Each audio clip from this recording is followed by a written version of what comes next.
میں محمد شہباز شریف کو بہت پسند کرتا ہوں. پاکستان کے فیلڈ مارشل عاصم منیر عظیم شخص ہیں, وہ بہت بڑے فائر فائٹر ہیں. امریکی صدر نے ایک بار پھر پاک بھارت جنگ کا تذکرہ کر دیا. غزہ بورڈ اجلاس سے خطاب میں انہوں نے مزید یہ بھی کہا کہ میں نواز شریف کو اور شہباز شریف کو پسند کرتا ہوں. جنگ کے دوران شہباز شریف تعلقات مضبوط ہوئے. پاک بھارت جنگ میں بہت شدت آ رہی تھی. مودی کو بتایا کہ جنگ نہ روکی تو بھاری ٹیرف لگا دوں گا. امریکی صدر نے یہ بھی کہا کہ انہوں نے 8 جنگیں رکوائیں. ان جنگوں میں بہت مشکل جنگیں بھی شامل تھیں. جنگ میں پتہ نہیں چلتا کون سی ڈیل آسان ہے اور کون سی مشکل ہے. میں شہباز شریف کو بہت پسند کرتا ہوں, ایسا کہنا تھا امریکی صدر ڈونلڈ ٹرمپ کا.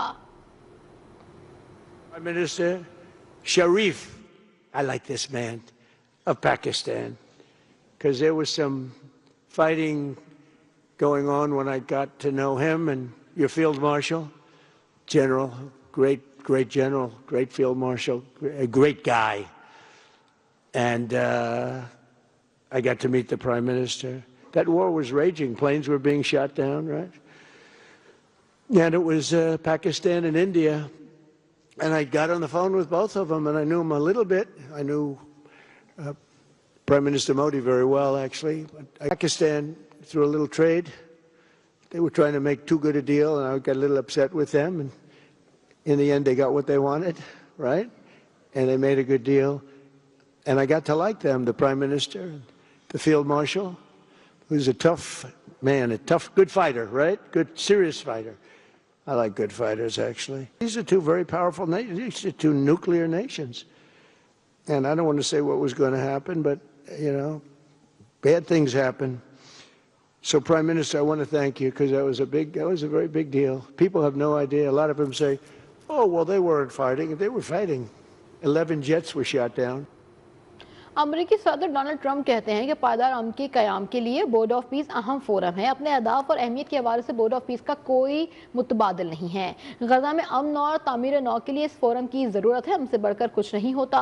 ہم غزہ کے لوگوں کا روشن مستقبل چاہتے ہیں. مشرق وسطی کے خصوصی نمائندہ وٹکوف نے غزہ میں امن کے لیے غیر معمولی کام کیا. چینی صدر شی جن پنگ کے بھی اچھے تعلقات ہیں. یہ بھی کہنا تھا کہ دیکھتے ہیں ایران اور اسرائیل کے درمیان معاملات کہاں تک جاتے ہیں. ایران کو کسی صورت ایٹمی ہتھیار رکھنے کی اجازت نہیں دی جائے گی.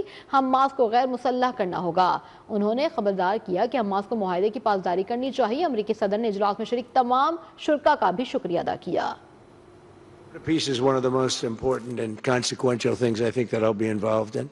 We've been involved in a lot, and really I've been involved in a lot with the people up here.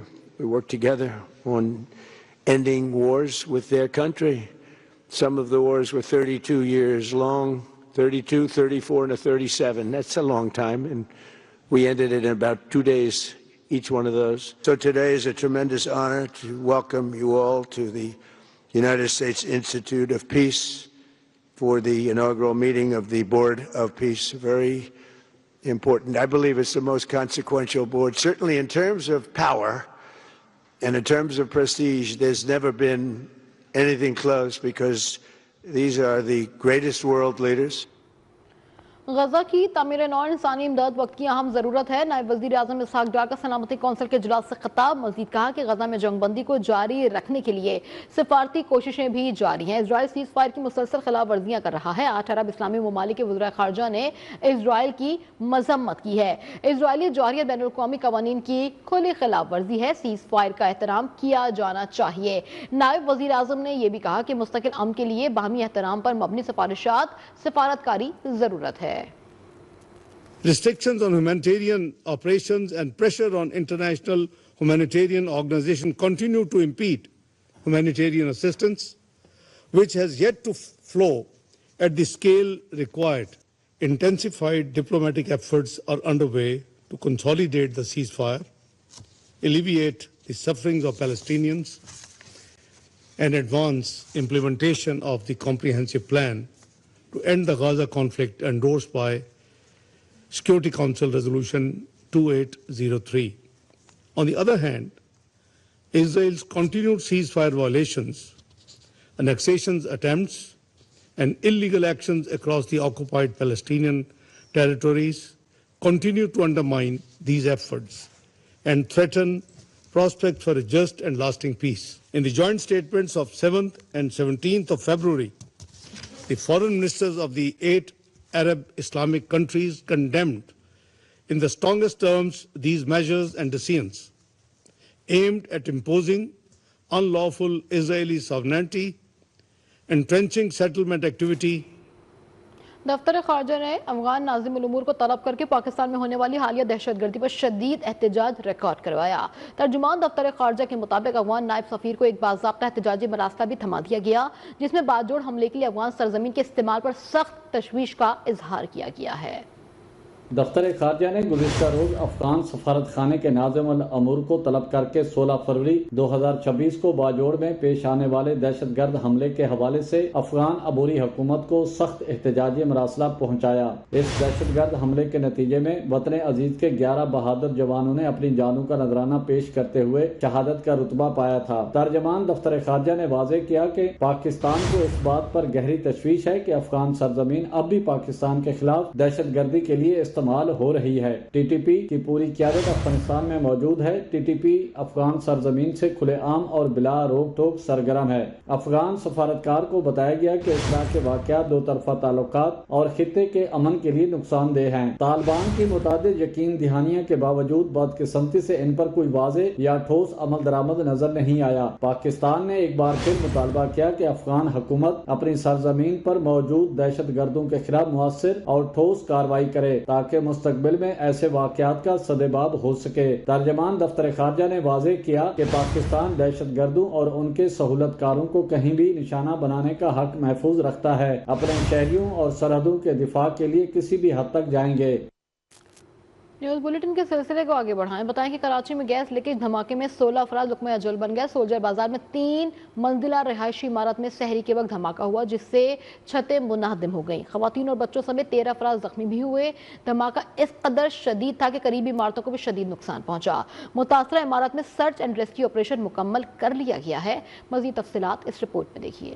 Karachi کے علاقے سولجر بازار گلرانہ سوسائٹی کے گھر میں قیامت گزر گئی. ریسکیو حکام کے مطابق کچن میں سحری کے وقت چولہا جلاتے ہی زوردار دھماکہ ہوا جس سے رہائشی عمارت کی چھت گر گئی. 3 منزلہ عمارت میں ہر منزل پر الگ الگ فیملیز رہائش پذیر تھیں. دھماکے کے بعد کئی افراد ملبے تلے دب گئے. دھماکے کی اطلاع ملتے ہی ریسکیو ادارے اور ایمبولینسز پہنچ گئیں. میتوں اور زخمیوں کو نکال کر سول اسپتال منتقل کیا گیا جہاں بحق افراد میں 4 بچے، 6 خواتین اور 5 مرد شامل ہیں جبکہ 13 زخمی اسپتال میں زیر علاج ہے. دھماکے میں معجزانہ طور پر زندہ نکلنے والی بچی نے بتایا کہ میں نے اپنی بہن کو آواز لگائی، وہ بھی ملبے کے نیچے دبی ہوئی تھی لیکن وہ نہیں بچ سکی. ڈی سی ایسٹ نصر اللہ عباسی نے بتایا کہ رات 4:15 بجے کے قریب چھت گرنے کی اطلاع ملی. ریسکیو ٹیمیں اور وہ خود موقع پر پہنچی اور کئی زخمیوں کو اسپتال منتقل کیا. 4:15 بجے قریب ہمیں اطلاع ملی تھی کہ چھت گر گئی ہے عمارت کے اس علاقے میں اور فوری طور پہ جو ہے وہ ریسکیو ادارے یہاں پہنچ گئے تھے. 1122 میں خود یہاں پر آ گیا تھا اور ریونیو کے جو آفیسر سے وہ آ گئے تھے اور فوری طور پہ ہم نے ریسکیو عمل شروع کر دیا تھا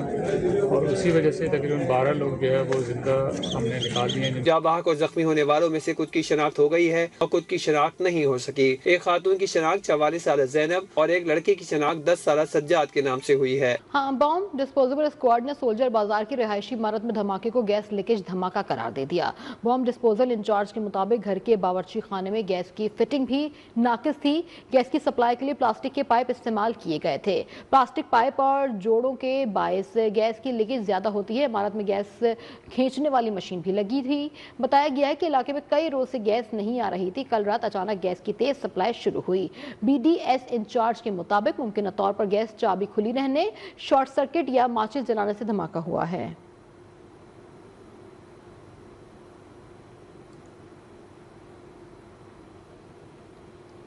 سیکیورٹی فورسز کا لکی مروت میں intelligence based operation. I S P R کے مطابق سیکیورٹی فورسز کی کارروائی میں 4 خوارج ہلاک ہو گئے.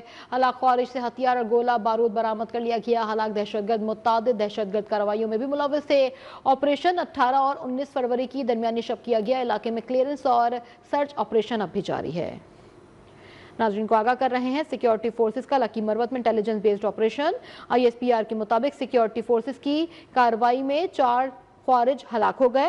ہلاک خوارج سے ہتھیار اور گولہ بارود برآمد کر لیا گیا. ہلاک دہشت گرد متعدد دہشت گرد کارروائیوں میں ملوث تھے. آپریشن 18 اور 19 فروری کی درمیانی شب کیا گیا. علاقے میں کلیئرنس اور سرچ آپریشن اب بھی جاری ہے. اور ناظرین کو آگاہ کریں بتائیں کہ پاکستان ہاکی فیڈریشن کے صدر طارق بگٹی نے عہدے سے مستعفی ہونے کا اعلان کر دیا۔ لاہور میں پریس کانفرنس کرتے ہوئے طارق حسین بگٹی نے بتایا کہ اپنا استعفیٰ وزیر اعظم شہباز شریف کو بھجوا دیا ہے۔ وزیر اعظم شہباز شریف اور فیلڈ مارشل سے درخواست کرتا ہوں کہ کمیٹی بنائی جائے جو تحقیقات کرے۔